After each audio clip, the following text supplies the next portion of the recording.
ابو سعید خدری کہتے ہیں کہ 2 آدمی سفر پر نکلے اور نماز کا وقت ہو گیا، ان کے پاس پانی نہیں تھا، انہوں نے پاک مٹی سے تیمم کر کے نماز پڑھ لی، مگر ابھی نماز کا وقت باقی تھا کہ پانی مل گیا۔ ان میں سے ایک نے وضو کر کے نماز دہرا لی، دوسرے نے نہیں دہرائی۔ پھر وہ دونوں رسول اللہ صلی اللہ علیہ وسلم کی خدمت میں آئے اور ان کو اپنا واقعہ بتایا۔ آپ نے کیا کہا ہوگا؟ دونوں ٹھیک ہیں۔ آپ نے اس سے جس نے نماز نہیں دہرائی فرمایا تم نے سنت پر عمل کیا اور تمہارے لیے پہلی نماز ہی کافی ہوگی، نہیں جو تیمم کے ساتھ پڑھی، اور جس نے وضو کر کے دوبارہ نماز پڑھی اس کو کیا فرمایا؟ تمہاری دوہرا اجر ہے۔ آپ دیکھیے کتنا خوبصورت فیصلہ، یہ ہے ہمارے دین کی خوبصورتی۔ ٹھیک ہے، تم نے بھی ٹھیک کیا، تم نے بھی ٹھیک کیا۔ کیا آج کا جو دیندار طبقہ ہے وہ اتنی وسعت رکھتا ہے اپنے دل کے اندر کہ وہ ایک صحیح ہوتا ہے اور باقی سب غلط ہوتے ہیں؟ عام طور پر یہ ٹرینڈ پایا جاتا ہے، اور اس میں آپ دیکھیے خصوصاً جو فقہی اختلافات ہیں ان میں کس قدر شدت ہے۔ شرک کے معاملے میں وہ شدت نہیں ہے، کوئی نماز نہ پڑھے کوئی شدت نہیں، کوئی مائنڈ نہیں کرتا، ڈھیروں لوگ آپ کے سامنے بے نماز بیٹھ رہے تھے، کسی کو تکلیف نہیں ہوتی، لیکن اگر کوئی رفع یدین کر لے بھولے سے تو شامت آ جاتی ہے۔ اس چیز کو ختم کرنے کی ضرورت ہے۔ اہم چیزوں کو دیکھو، فقہی اختلافات کے اوپر ایک دوسرے سے عداوت اور بیر اور ضد اور حسد اور ایک دوسرے کی جڑ کاٹنا اور ایک دوسرے کو ملامت کرنا تک کہ کفر تک کے فتوے لگا دینا، یہ طریقہ ٹھیک نہیں ہے۔ ٹھیک ہے نا؟ مریض کے لیے پاک مٹی حاصل کرنا مشکل ہو تو سہولت کے لیے تھیلی میں بھی مٹی رکھی جا سکتی ہے۔ ہماری ایک بہن تھی کینیڈا میں، انہوں نے ایک کام شروع کر رکھا تھا کہ چھوٹی چھوٹی تھیلیاں سیتی تھی جیسے لان کے کپڑے کی، اور ان میں صاف ستھری مٹی بھرتی تھی اور سب کو گفٹ دیتی رہتی تھی۔ جو بھی ٹریول کرتا تھا، خاص طور پر جو کینیڈا سے پاکستان یا انڈیا کا سفر ایٹ اسٹریچ جہاز 14 گھنٹے چلتا رہتا ہے، تو وہ پھر اس میں وضو کرنا سارے جہاز کے لیے مشکل ہوتا ہے، تو انہوں نے سب کو وہ دینا شروع کیا ہوا تھا، اور ویری گڈ آئیڈیا۔ اس میں کیا ہوتا ہے کہ وہ تھیلی جیسے ململ کا دوپٹہ ہوتا ہے نا، اس قسم کا دوپٹہ، کیونکہ اس تھیلی کو 1-2 دفعہ ٹیپ کرے تو وہ اس میں سے مٹی نکل آتی، پھر وہ تھیلی اٹھا کے آپ اپنے سامان میں رکھ لیں۔ آپ وہ بھی کر سکتے طریقہ، اور آپ چھوٹے سے زپ لاک کے اندر بھی ڈال کے مٹی اپنے ساتھ رکھ سکتے ہیں تاکہ نماز نہیں جائے۔ اصل بات یہ ہے کہ نماز نہیں چھوڑنی چاہیے چاہے حالات کیسے بھی ہوں، کیونکہ ان صلاتی و نسکی و محیایا و مماتی للہ رب العالمین۔ جو رب ہواؤں میں کھانا دے رہا ہے آپ کو اور زندگی دے رہا ہے اور اس نے ساری سہولتیں دی ہیں، کیا اسی کو بھول جائیں گے؟ تو اس کو نہیں بھولنا۔ اگر کوئی شخص خود تیمم نہ کر سکے تو دوسرا اس کو تیمم کرا سکتا ہے۔ بعض بیمار ایسے ہوتے ہیں نا، ہاتھ بھی نہیں اٹھا سکتے، کیسے کرائیں گے؟ کیسے کرائیں گے؟ اس کے آگے مٹی رکھ کے اس کا ہاتھ پکڑ کے اس کے اوپر کر لیں۔ لیکن اگر وہ یہ بھی نہ کر سکے تو کیا کریں گے؟ اپنے ہاتھ پہ لگا کے اس کے چہرے اور ہاتھوں پہ پھیر دیں گے۔ ٹھیک ہے؟ اگر نہ پانی میسر ہو نہ مٹی، مثلا سمندر میں آپ، ٹھیک ہے، بحری جہاز میں، اور ساتھ مٹی رکھنا بھول گئے تو کیا کریں گے؟ پانی، سمندر میں پانی ہے تو ادھر اتر کے پانی لے لیں گے یا اندر سوراخ کر لیں گے کشتی میں اور پانی آ جائے گا اوپر۔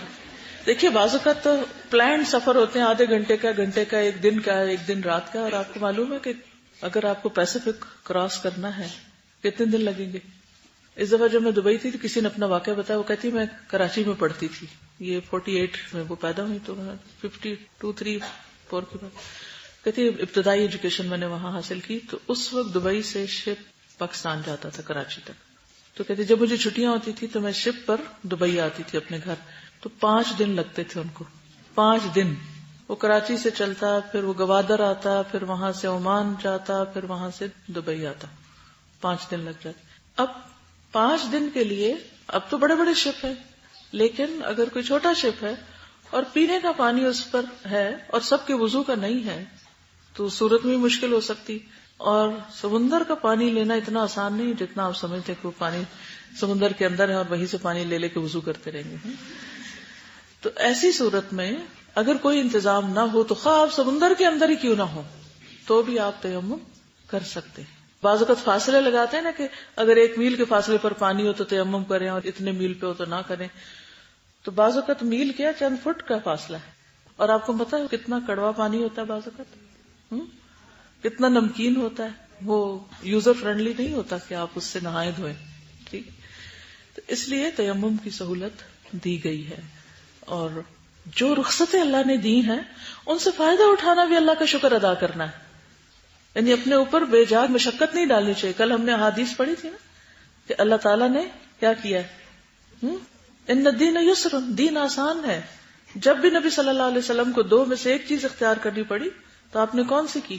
آسان, ایز لانگ ایز وہ حرام نہیں تھی یا دین کے مخالف نہیں تھی.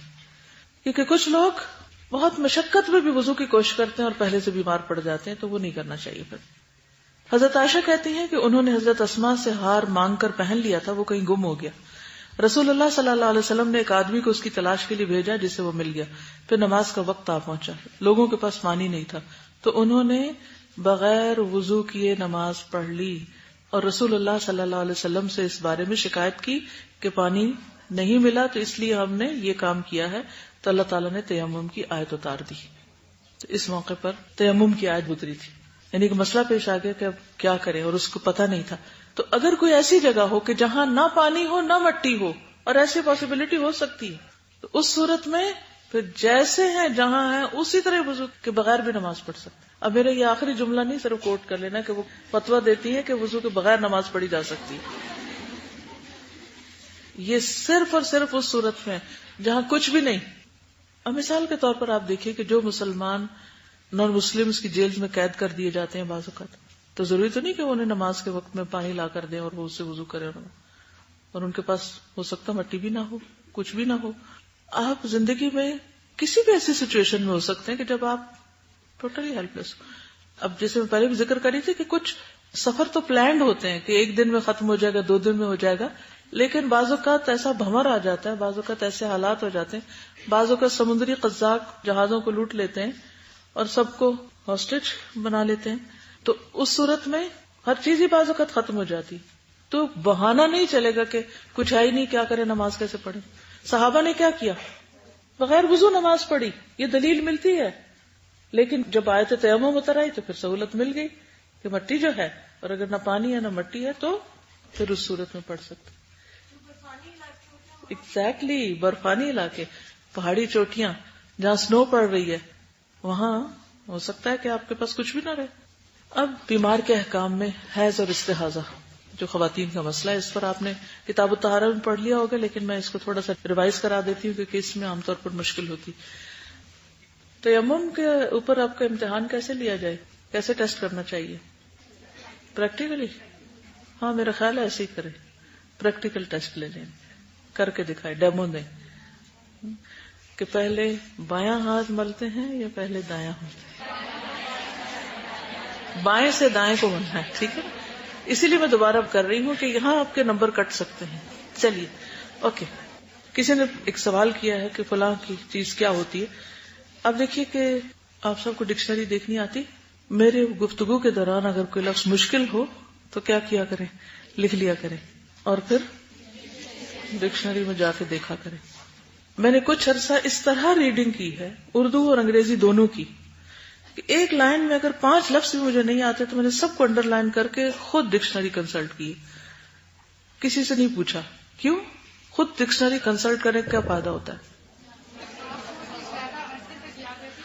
جی, ایک تو زیادہ عرصے تک یاد رہتی, کیونکہ جو علم محنت سے حاصل کیا جاتا ہے وہ زیادہ جمتا ہے اندر, بجائے اس کے کہ کوئی آپ کو صرف بتاتا رہے اور آپ آدھا سنیں آدھا نہ سنیں. اور دوسری بات یہ ہے کہ ایگزیکٹ, ایکوریٹ, صحیح بات پتہ چلتی ہے. بعض اوقات آپ راہ چلتے بندے سے پوچھتے ہیں اس کا کیا مطلب ہے, اس وقت اس کے بھی دماغ میں حاضر نہیں ہوتا, وہ اندازے سے کوئی میننگ بتا دیتا, اور ہو سکتا ہے کہ وہ پوری طرح ٹھیک نہ ہو, 50-50 ہو. ایسی صورت میں dictionary is the best solution. جا کے اپنی ڈکشنری کی حالت دیکھیں. طالب علم کی ڈکشنری پھٹی ہوئی ہوتی ہے, وہ اتنا زیادہ اس کو دیکھتا ہے, ٹھیک ہے. تو اپنی ڈکشنریوں کو دیکھیں کہ ان کا حال کیا ہے. اگر وہ بالکل نئی نکور پڑی ہیں, اس کا مطلب ہے کہ آپ جاہل ہیں, آپ نے کبھی تکلیف نہیں گوارا کی علم کے لیے. کیونکہ جب تک ہر لفظ کا مطلب نہیں آتا جو ہم پڑھ رہے ہیں تو ہم سمجھتے ہی نہیں اس کو, یا کچھ سے کچھ سمجھ رہے ہوں.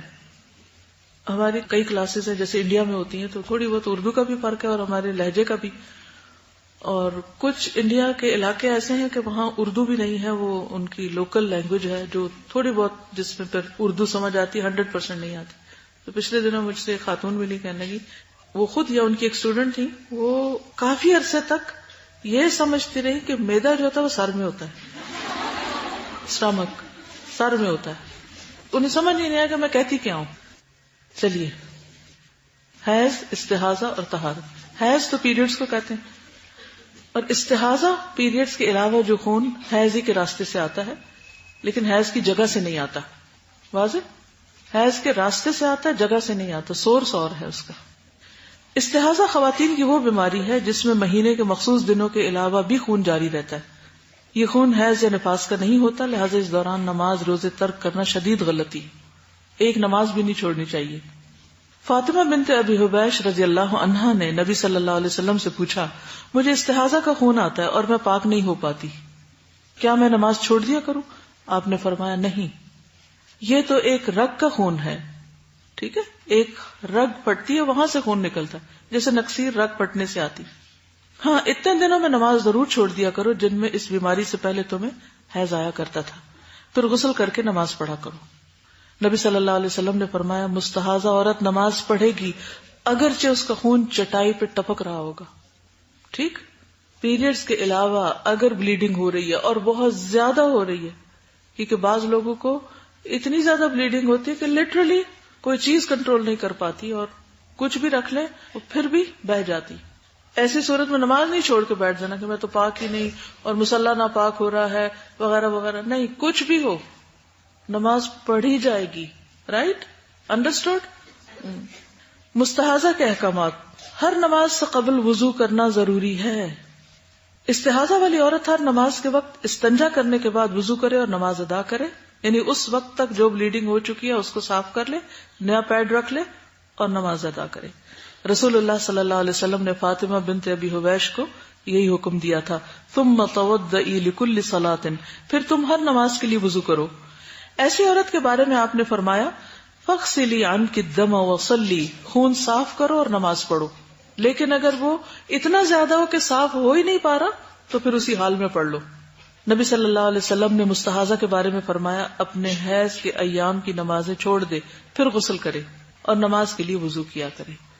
اب پیریڈز کا خون جو ہے اس میں اسمیل بھی ہوتی ہے، اس کا کلر بھی فرق ہوتا ہے اور اس کا سورس بھی الگ ہوتا ہے، لیکن استحاضہ جو ہے وہ فرق ہوتا ہے. اگر استطاعت ہو تو ہر نماز سے قبل غسل کر لے، ورنہ نمازوں کو جمع کر لے. اگر استطاعت ہو، یہ آپشنل ہے، ورنہ وضو کافی ہے. زینب بنت ابی سلمہ نے بیان کیا، ایک عورت کو بہت خون آتا تھا، وہ عبد الرحمن بن عوف کی زوجیت میں تھی. آپ نے فرمایا، اگر طاقت رکھتی ہو تو نماز کے لیے غسل کر لیا کرو، ورنہ جمع کر لو، یعنی ظہر اور عصر جمع کر لو، مغرب اور عشاء، فجر نہیں جمع ہو سکتی. ٹھیک ہے، وہ الگ ہی پڑی جائے گی. حمنہ بنت جہش سے روایت ہے کہ انہیں استحاضہ آتا تھا اور ان کے شوہر ان سے مباشرت کرتا تھا. یعنی اس میں قرآن، نماز، شوہر بیوی کا ریلیشن شپ اور طواف، یہ ساری چیزیں جائز ہیں، چاہے عورت نے پیڈ رکھا ہوا ہو اور خون جاری ہو. لیکوریا والی عورتوں کے لیے حکم. لیکوریا واٹر ڈسچارج ہوتا ہے یا سٹکی وائٹ ڈسچارج، جو عام حالات میں بعض خواتین اس مشکل میں مبتلا ہوتی ہیں.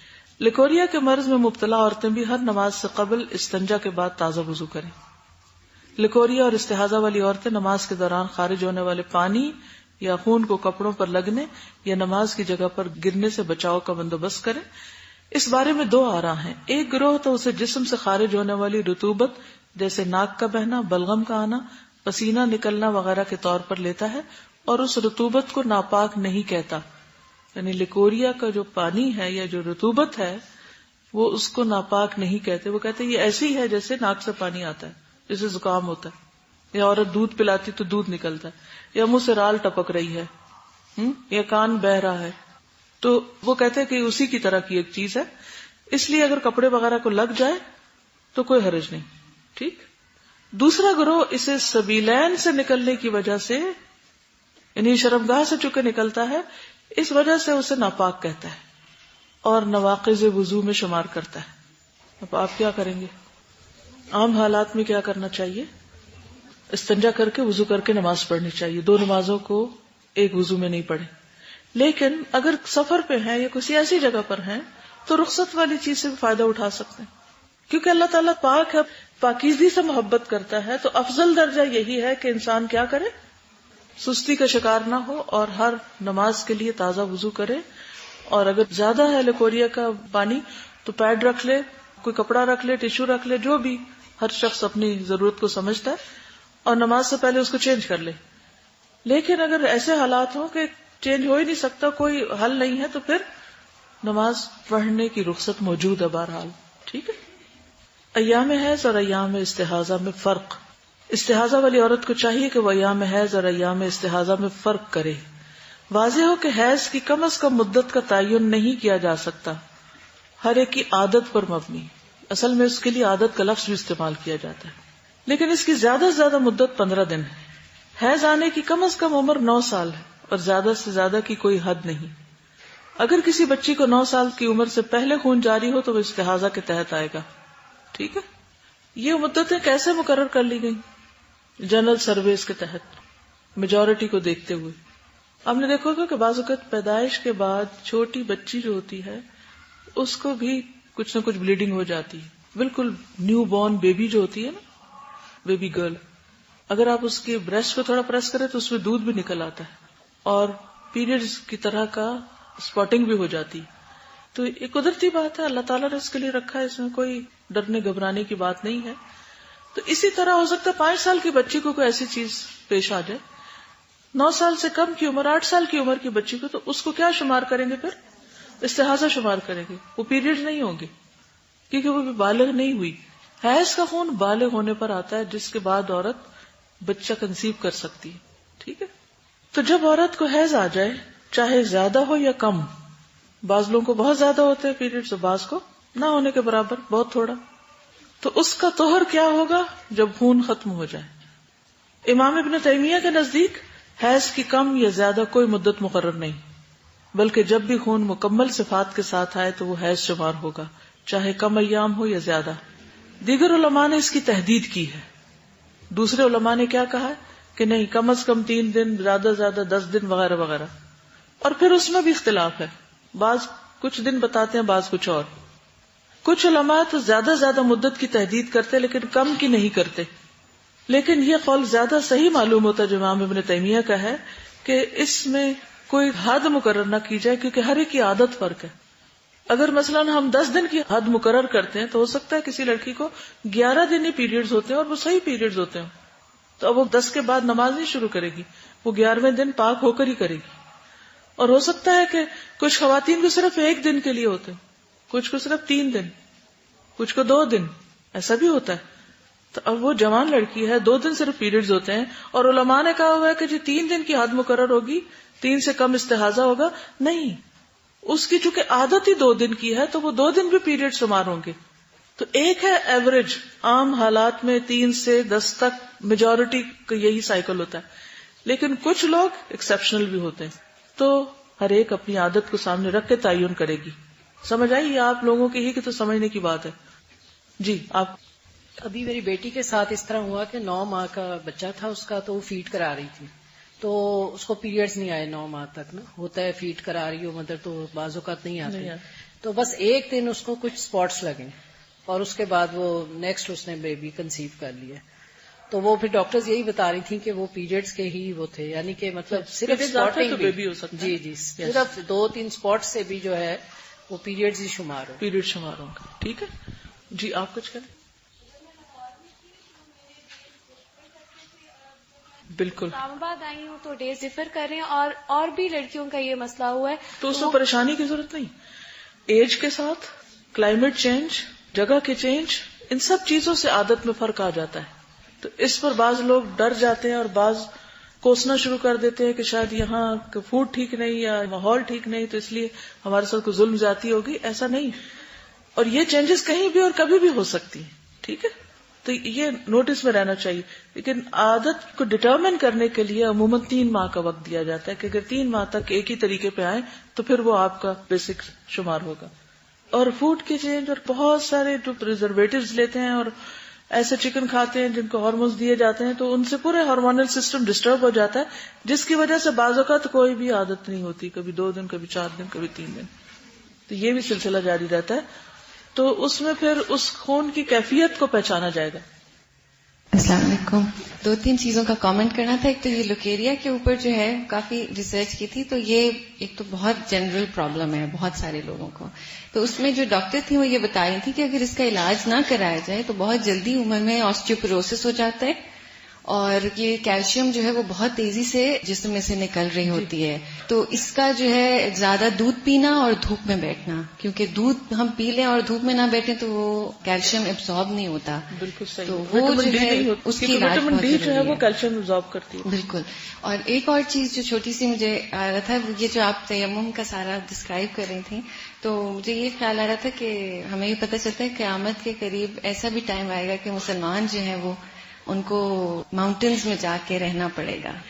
تو ہمیں ان سب چیزوں کے لیے بہت زیادہ تیار رہنا چاہیے. اللہ نہ کرے کہ کبھی ایسا ٹائم آئے, لیکن یہ ہماری لائف سے بہت زیادہ, اور ہمیں اپنے آپ کو ایسا رف اینڈ ٹف رکھنا چاہیے کہ ہم کسی بھی حالت میں ٹائم گزار سکیں. کیونکہ ایک نماز بھی انسان کے درجات کو اوپر نیچے کر دیتی ہے. ایک نماز بھی نہیں جانی چاہیے صرف اس وجہ سے کہ پتہ ہی نہیں ہے کہ اب پڑھنی ہے کہ نہیں پڑھنی. اور خصوصاً خواتین کے ساتھ یہ مسئلہ رہتا ہے کہ ان کو پیریڈز کی چونکہ صحیح تعین نہیں ہوتا تو ان کی نمازیں چلی جاتی ہیں. ایک چیز آخری استاذہ میں نے دیکھا تھا جو آپ ابھی بزنس کا بتا رہی تھی, ایک مسلم خاتون جن کو امریکہ کی پرزن میں بند کیا گیا تھا, تو وہ سنگل سیل تھا اور وہاں کموڈ تھا, it was a wash room, there was no water, اور ان کو وہاں بند کیا گیا تھا, ان کو کچھ نہیں دیا جاتا تھا, نہ پانی تھا نہ کچھ تھا. تو مطلب اگر یہ احکامات نہ بتاؤں تو ایک انسان کے لیے کتنا مشکل ہو جائے نا زندگی گزارنا. اور وہ یہی بتاتی تھیں کہ وہ قرآن پڑھتی رہتی تھیں اور اسی حالت میں وہ بغیر وضو کے نماز پڑھتی تھیں. ان کا انٹرویو میں سن رہی تھی, تو مجھے اتنا افسوس ہو رہا تھا کہ لوگ ان کے اوپر پوائنٹ آؤٹ یہ کر رہے تھے کہ جی آپ بغیر وضو کے کیسے نماز پڑھ سکتے ہیں. مطلب یہ تو اتنی جہالت ہے نا. جی بالکل, یہ ہماری جہالت ہے. جی پاؤڈر سے نہیں کرنا تیمم, پاؤڈر سے تیمم نہیں ہو سکتا, ڈسٹ یا سینڈ یا. جی مجھے کافی دفعہ اگر ہم کہیں موٹر وے پہ ہوتے ہیں کچھ تو نماز کا ٹائم ہو جاتا, پاپا کہتے ہیں کہ بس جو آگے کی سیٹ ہے اس پہ ہاتھ پہ رکھے, اس پہ جو ڈسٹ ہوتا ہے اس سے بھی تیمم ہو جاتا ہے. کیا اس سے ہوتا ہے تیمم کہ گاڑی کا شیشہ کھولیں جو باہر ڈسٹ ہے نا اس سے ہو جائے گا, لیکن سیٹس کے اوپر ڈسٹ نہیں ہوتی, یعنی لیدر کے اوپر یا ریکسن کے اوپر عام طور پر کوئی ڈسٹ نہیں ہوتی, اللہ یہ کہ جیسے گھر میں صوفے وغیرہ کئی دن تک ڈسٹنگ نہ کریں تو کچھ ڈسٹ ہو سکتی, لیکن گاڑی میں تو چونکہ شیشہ کھلتا ہے نکلتا ہے تو وہ اڑا جاتی ہے, تو اس میں کیا ہے کہ باہر ہاتھ پھیر لیں. جہاز میں نہیں کر سکیں گے, کھڑکی کھلتی نہیں. چلیے, تو اس میں کرنے کے کام کیا ہے, اپنی عادت کا تعین کریں اور نماز کی فکر کریں. اگر سارا مہینہ ہی اسپاٹنگ ہوتی ہے تو استحاضہ ہوگا, اس میں پیریڈز کے دنوں کو الگ طور پر سمجھیں. اور وہ کیسے, اپنی پچھلی عادت سے بھی آپ کمپیئر کر سکتے ہیں کہ پہلے مجھے صرف 3 دن ہوتے تھے اور وہ سلسلہ بند ہی نہیں ہوتا, وہ کون سے 3 دن تھے ہمیشہ کیلنڈر پہ مارک کیا کریں, تاکہ اس سے پھر آپ اپنے عادت کو پہچان بھی سکیں کہ ایک دفعہ اور دوسری میں کتنے دن کا وقفہ بیچ میں آیا. صرف ڈیٹس کو نہ دیکھیں, کیونکہ کیلنڈر جو ہے اس میں کبھی 31 ڈیز ہوتے ہیں اور کبھی 28 ڈیز ہوتے ہیں, تو پھر ڈیٹس آگے پیچھے ہو سکتی ہیں.